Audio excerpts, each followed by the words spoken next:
on se retrouve aujourd'hui pour une nouvelle vidéo et dans cette vidéo on va faire un peu de crafting et on va fabriquer notre leurre de pêche. On va fabriquer notre premier leurre ensemble pour partir donc de cette plaquette de bois, voilà, pour avoir un rendu comme ça. Donc après là il n'est pas encore verni, mais on fera ça par la suite. Donc on va vous montrer toutes les étapes de la fabrication de façon à avoir un rendu le plus propre possible et surtout qu'il marche et qu'il attire du poisson. Donc allez, sans plus attendre, on va commencer. Donc là maintenant on va passer au croquis. Alors on peut le faire de deux façons, soit on récupère un modèle sur internet, voilà, on peut trouver différents modèles assez sympas. En voici un basique, donc ça c'est une reproduction d'un popper Caperlan. Ou alors on pourra le dessiner nous-mêmes, après voilà, c'est les goûts de chacun, vous faites comme vous voulez. Donc on en a déjà pré-découpé un, et donc là on va le coller sur notre pièce de bois, et on va dégrossir à la scie. Et ensuite on passera au ponçage. Donc voilà, le patron du leurre est collé dessus. Maintenant on va pouvoir dégrossir en coupant autour, en laissant quand même un peu de marge pour pouvoir après poncer correctement et avoir un beau petit rendu.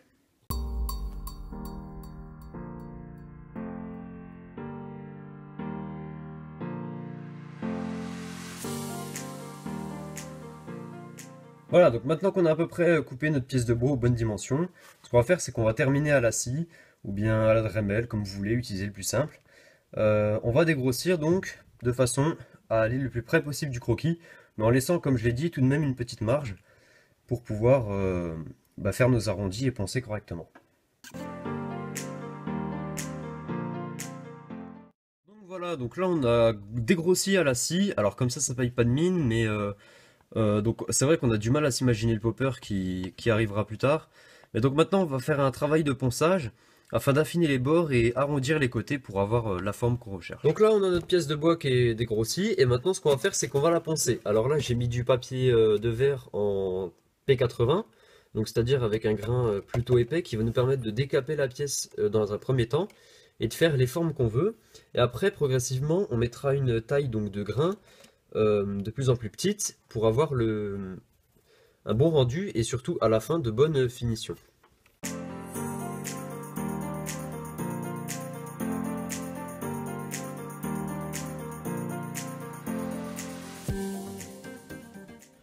Donc là maintenant par rapport à ce qu'on avait au début, ça ressemble déjà plus à un leurre.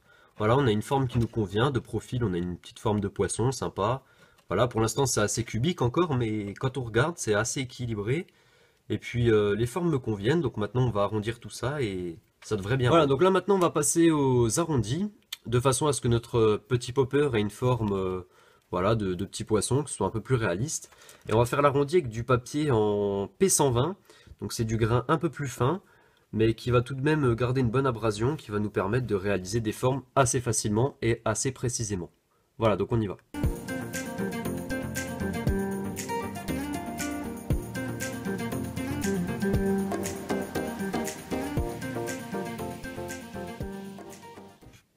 Et donc voilà, on a fini nos petits arrondis, donc à mon avis ça commence bien à ressembler à un petit popper. On a ici tout le tas de poudre qu'on a sorti en décapant, en ponçant pour faire les arrondis, etc. Ça nous aura pris entre 30 et 45 minutes, voilà au début, donc vous aurez un petit peu de mal. Mais après, avec le temps, on s'y habitue et on arrive à faire ça de plus en plus vite. Et propre surtout, donc voilà. Voilà la forme de mon petit popper, de profil. Donc ça me paraît vraiment sympa. Donc maintenant, on va le passer au P180 qu'on a ici. Donc c'est vraiment un grain encore beaucoup plus fin, qui va nous permettre d'avoir un rendu vraiment très lisse et de faire ressortir toutes les petites aspérités du bois. Et voilà. Donc on va le poncer.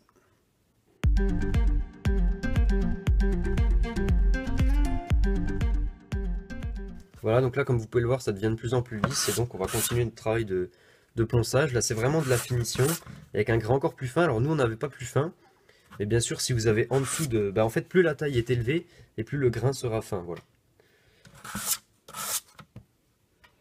Donc là vraiment on arrive à un bon rendu qui va vraiment très bien. Et un rendu parfaitement lisse qui sera donc parfait pour accueillir la peinture. Donc voilà le leurre une fois terminé entre guillemets au niveau de la forme. Donc voilà ce que ça rend, on a des beaux petits arrondis. Voilà, il est vraiment sympa. On a une petite forme là pour la bouche du popper qu'on va maintenant creuser. Donc voilà, on a pensé le plus fin qu'on pouvait Et ça nous donne vraiment un beau petit rendu. On peut voir ici aussi à l'arrière. Et voilà. Donc maintenant, on va creuser la bouche du popper. Voilà, donc là maintenant pour creuser la tête du popper, pardon, on va utiliser une Dremel. Donc voilà, c'est un petit outil comme ça qui va nous permettre de réaliser toutes sortes de travaux de précision. Et une petite tête de Dremel, comme ceci, voilà, en forme d'ogive, pour creuser le leurre. Donc on vient mettre, hop, notre petite tête de Dremel dedans. On vient visser tout simplement. Tac, tac, tac, tac, tac. Et une fois que c'est bien au bout, on vient prendre la petite clé. On serre et c'est prêt.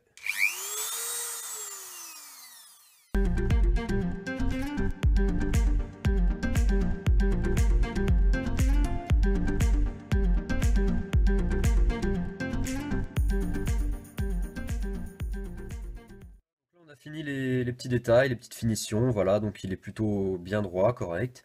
Les formes bien arrondies, la bouche on l'a creusée correctement, on peut voir que ça nous donne vraiment une bonne petite forme de popper. Alors maintenant il va falloir l'équilibrer et insérer des pitons pour pouvoir accrocher des hameçons.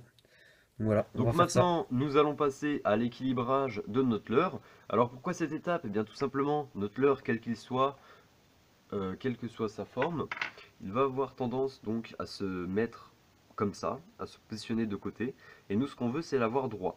Donc pour ça, on va venir le plomber en dessous. Et on peut faire de différentes méthodes. Alors soit vous coulez du plomb, mais ça nécessite un réchaud à gaz, un chalumeau, qui va nous permettre de faire fondre ce plomb et d'ensuite le couler à l'intérieur. Ou alors, on peut utiliser une technique qui consiste à prendre un clou, donc c'est la technique que j'utilise, voici un clou en acier plutôt épais, comme on peut le constater, hop. Et en fait ce que je vais faire c'est que je vais le découper en petites parties, et ensuite je vais faire des petits tests d'équilibrage en dessous à l'aide d'élastique, et dès que j'aurai trouvé le bon équilibrage, le bon positionnement, je vais venir percer, clouer ces clous, clouer pardon, les coller pardon, et ces morceaux de clous je vais venir les coller, et puis on passera un petit coup de résine de façon à avoir une surface la plus lisse possible pour pouvoir y appliquer par la suite la peinture. Donc pour cette étape, je vais utiliser une fois de plus ma petite Dremel et je vais donc découper des petites parties de clous. Alors voilà, on va faire des tests et puis on se retrouve. Donc après un petit test rapide, j'ai convenu que la longueur idéale ce sera à peu près 0,6 mm. Donc des petites sections de 0,6 mm. Bon, j'ai du mal à faire la mise au point là, j'ai pas le fond qui va bien. Enfin ouais, voilà. Donc on va découper des petites parties de 0,6 mm à la Dremel. Et je vais quand même mettre des lunettes au cas où, on sait jamais. Allez, donc je vais faire ça tout de suite. Je viens prendre la petite Dremel. Et je vais pouvoir découper.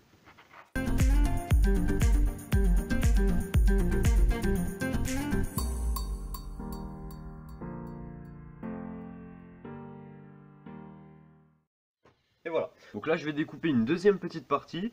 Et on se retrouve tout de suite après. Et donc voilà nos petites parties de clous. Ce que je vais faire c'est que je vais vite fait les limer. Donc je prends une petite lime. De façon à ce qu'elle soit bien droite aux extrémités. Voilà. Comme ça on a un rendu bien propre.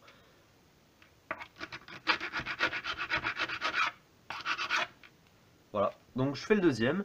Et après on creusera notre petit leurre. Et voilà. Donc à l'aide de petits élastiques comme ceci, je viens d'attacher mes petits morceaux de clous.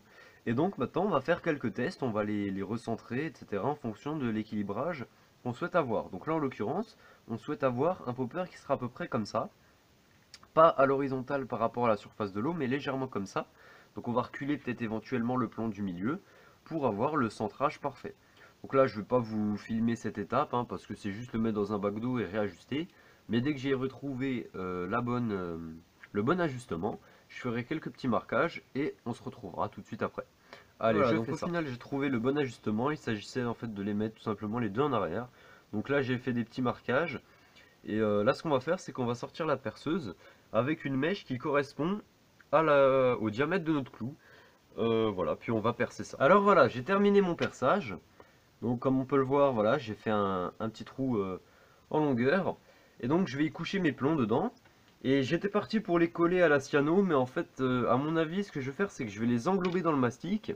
Et de toute façon, vu qu'ils seront englobés, ils tiendront parfaitement. Donc voilà. Bah allez. Donc je prends mon mastic, je viens l'ouvrir à l'aide d'un clou, d'un tournevis. Et là j'ai mon mastic, donc je vais en prendre par exemple à l'aide d'un clou et je viens en mettre une bonne couche au fond. Je sais pas si on voit très bien. Tac, voilà, j'hésite pas à en mettre beaucoup. Je viens racler le surplus.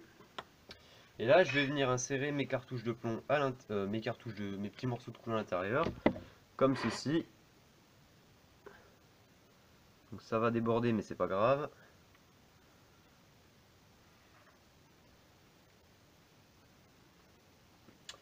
Tac, alors c'est un petit peu le bazar. On va essayer de bien mettre ça.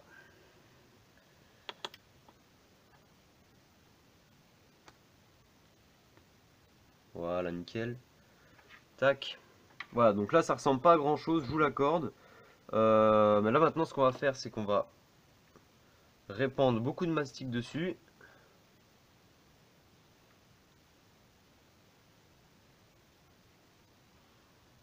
Voilà, on en met bien une bonne couche, on n'hésite pas surtout. Et voilà. Donc là ça ressemble pas à grand chose, j'en ai plein les doigts. Voilà. Mais le principe du mastic, c'est donc qu'il va, pour l'instant c'est une pâte, et donc elle va se solidifier en séchant. Et ça va nous servir donc à combler nos trous. Donc après on fera un petit coup de ponçage pour qu'on ait de nouveau un petit niveau bien lisse. Et à l'intérieur nos cartouches nos petits morceaux de clous qui seront bien fixés. Voilà. Allez, donc dès que ça sèche, on va poncer tout ça. Donc voilà, c'est bon, le mastic est bien sec, comme on peut le voir. Par contre, c'est pas très beau. Donc ce qu'on va faire, c'est qu'on va venir le poncer pour que ce soit lisse comme avant et qu'on ait une surface bien plane pour accueillir la peinture.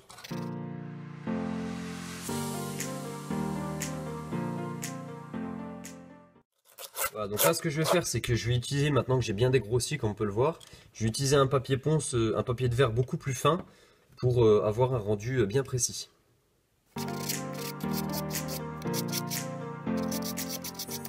Voilà, donc là ça nous donne un bon rendu, donc je vais finir sur les bords parce que j'en ai mis un petit peu. Tac.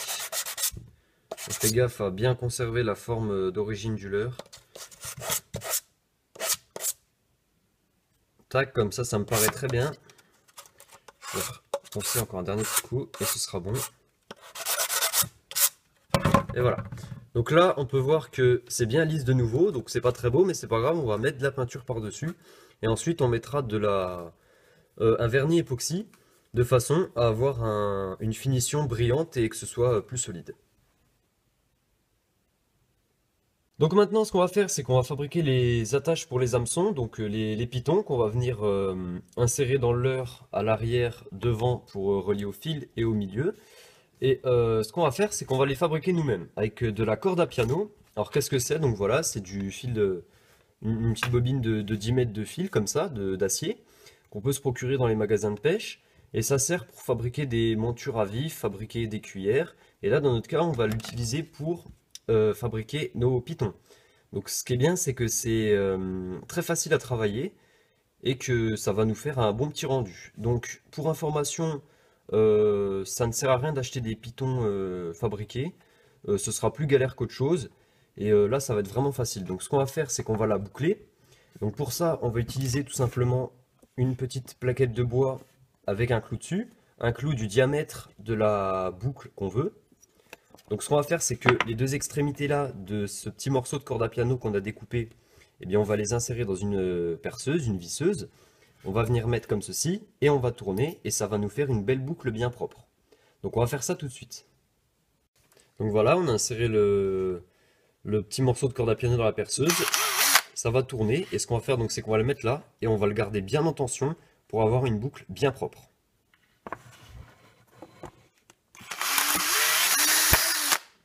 Et voilà, c'est déjà terminé. On a ici notre boucle. Alors on va retirer le clou. Hop. Tac, et voilà, on a une belle boucle bien propre, avec un diamètre très fin. pour avoir vraiment un rendu de précision. Donc là, ce qu'on fait, c'est qu'on vient la raccourcir avec une pince coupante à la bonne taille. Vaut mieux couper trop gros, quitte à la raccourcir après, ça me paraît bien. Et voici notre premier petit piton, qu'on va ensuite insérer dans notre leurre. Donc là maintenant, ce qu'on va faire, c'est qu'on va procéder à l'installation de nos petits pitons, qu'on a fait juste avant. Et donc, vu qu'on n'a pas de mèche de perceuse suffisamment fine, qui correspondent à peu près au diamètre du piton, on va utiliser un petit clou qu'on va clouer, on va le mettre dedans et après on va le retirer pour insérer nos pitons que l'on va fixer à l'aide de cyano, donc de la colle extra forte. Et du coup, bah voilà. Donc voilà, on a fait le petit trou là avec un petit clou parce qu'on avait, comme je l'ai dit, pas de mèche qui convenait. Donc maintenant, on va mettre un petit peu de cyano dedans, un petit peu de cyano sur notre piton, on va insérer le tout et après ce sera fixé, ça ne s'enlèvera plus. Donc ça va être vraiment la cyano, c'est vraiment une colle qui va vraiment bien résister et on aura vraiment un truc à la fois propre et solide. Donc il faut faire attention de bien le mettre dans le bon sens, donc je vous montrerai après le bon sens. Un peu de cyano dans le trou, un peu de cyano, hop, sur notre piton. Et ensuite on vient simplement le rentrer dans notre leurre. Tac.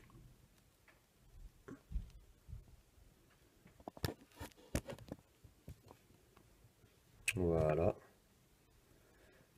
Comme ceci, ça ne bougera plus. Alors on va prendre la pince, on va bien l'enfoncer en même temps.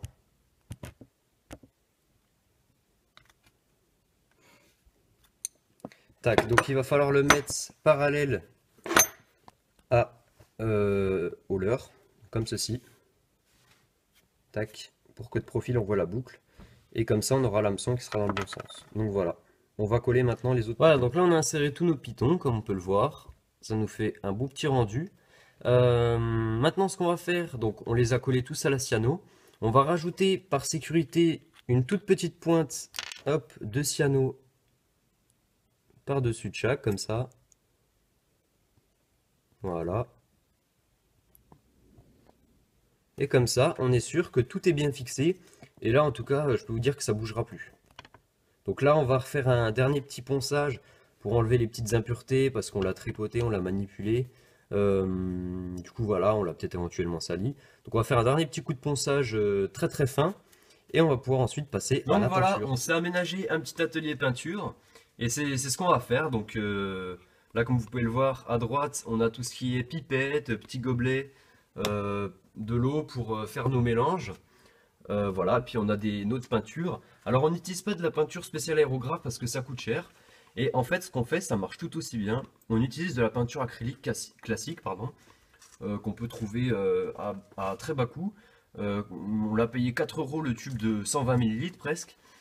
Et c'est de la très bonne peinture qui tient bien, donc c'est parfait. On a le petit aéro et notre leurre qui est sur le petit support qui va bien. Et donc on va le peindre. Alors on va commencer par une couche de blanc pour que le leurre soit uniforme. Et en fait le bois, il a tendance à absorber la peinture, l'humidité. Donc on va faire une couche de peinture blanche. Donc déjà c'est une couleur neutre. Et en même temps ça va boire un peu la peinture, de façon à ce que la couche qu'on mettra après soit parfaite et ça fasse un rendu, une fois de plus, parfaitement propre. Donc on va installer l'aérographe, on va faire les petits mélanges et on va peindre tout ça. Donc c'est parti, on va faire notre mélange de peinture. Alors on a fait plusieurs tests et on a conclu que la meilleure consistance, c'était environ 4,5 ml de peinture pour 5 ml d'eau à peu près. Vu que c'est suffisant, largement suffisant comme quantité, on va diviser ça par deux pour avoir juste ce qu'il faut pour peindre notre leurre. Au niveau de l'eau, alors pour éviter de boucher l'aérographe, il est préférable d'utiliser de l'eau déminéralisée, mais là sur le coup on n'en avait pas, donc on a pris simplement de l'eau du robinet. Mais le problème c'est que c'est un peu calcaire, donc à long terme ça risque de boucher l'aéro, donc c'est pour ça qu'on va vite en changer. Donc c'est parti, alors comment on va procéder? On va tout d'abord mettre un petit peu d'eau dans un récipient. D'un autre côté, on vient prendre notre peinture. Donc je vous l'ai déjà montré, hein, voilà, tout simple. C'est de la peinture acrylique. On vient prendre une petite seringue et on vient prendre, vu que c'est divisé par deux, on vient prendre 2,75 ml de peinture. 2,25 pardon.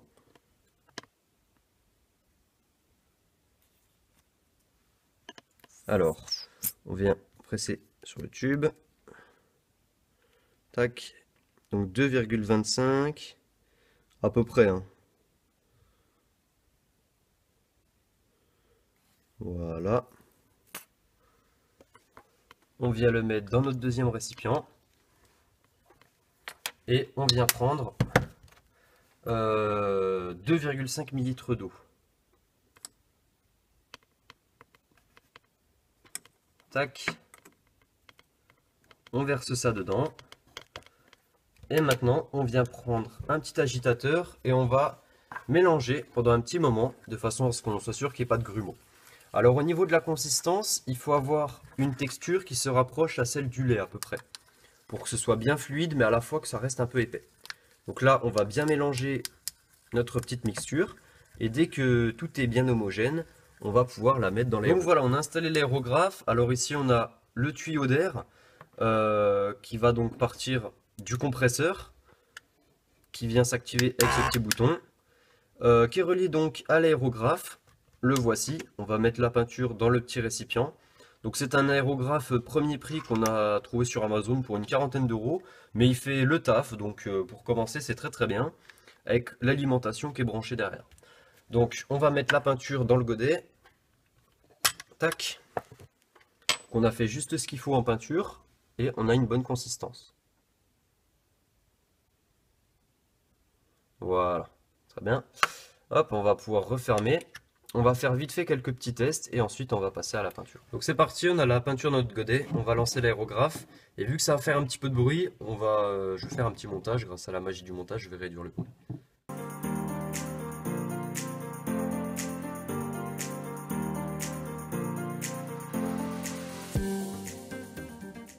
Voilà, donc là on va faire tout d'abord une première couche. Donc là on voit encore le bois à travers. Mais il vaut mieux faire plusieurs couches pour que ce soit bien propre. Parce que sinon ça va couler et voilà. Donc pour accélérer le temps de séchage, on peut utiliser un sèche-cheveux, c'est le plus efficace. Mais nous, vu qu'on éclaire notre atelier avec un projecteur, et ben on va tout simplement le mettre devant et puis avec la chaleur, ça suffira. Voilà. Voilà, donc là on a fini la première couche de blanc de notre leurre. Donc comme ça c'est une couleur bien neutre et on est prêt à appliquer les autres couches de peinture. Donc là ce qu'on va faire, c'est qu'on a envie de faire un coloris doré avec des écailles orange. Donc on va faire déjà une peinture orange sur le dessus. Et après on appliquera du doré partout. Et avec un filet ça nous fera des écailles. Enfin vous verrez plus tard comment ça va rendre. Vous comprendrez mieux. Donc on y va. Voilà, on a mis une petite couche d'orange au-dessus pour pouvoir faire des petites écailles que sur le dessus. Donc on va faire des écailles orange.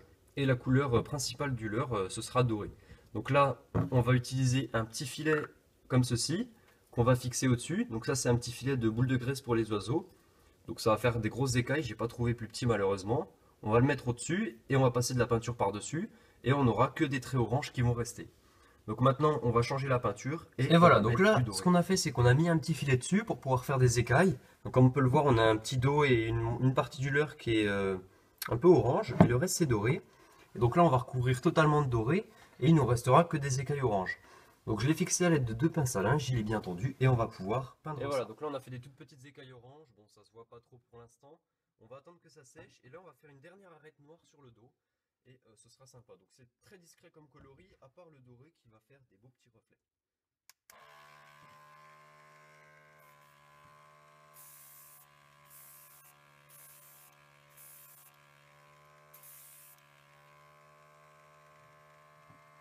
Et donc voilà, notre petit popper est presque terminé, il nous reste plus qu'à coller les yeux. Avant ça, je voulais vous dire que on va en refaire un, je pense. Je vous le mettrai à la fin de cette vidéo en image, avec un dos un peu plus effilé et avec une peinture un peu moins sobre, voilà, avec quelques nuances de orange supplémentaires, parce que là c'est vraiment très simple. Et donc voilà, donc là maintenant on va coller les yeux. Alors les yeux, vous pouvez les acheter un peu partout, ou alors vous pouvez même les fabriquer.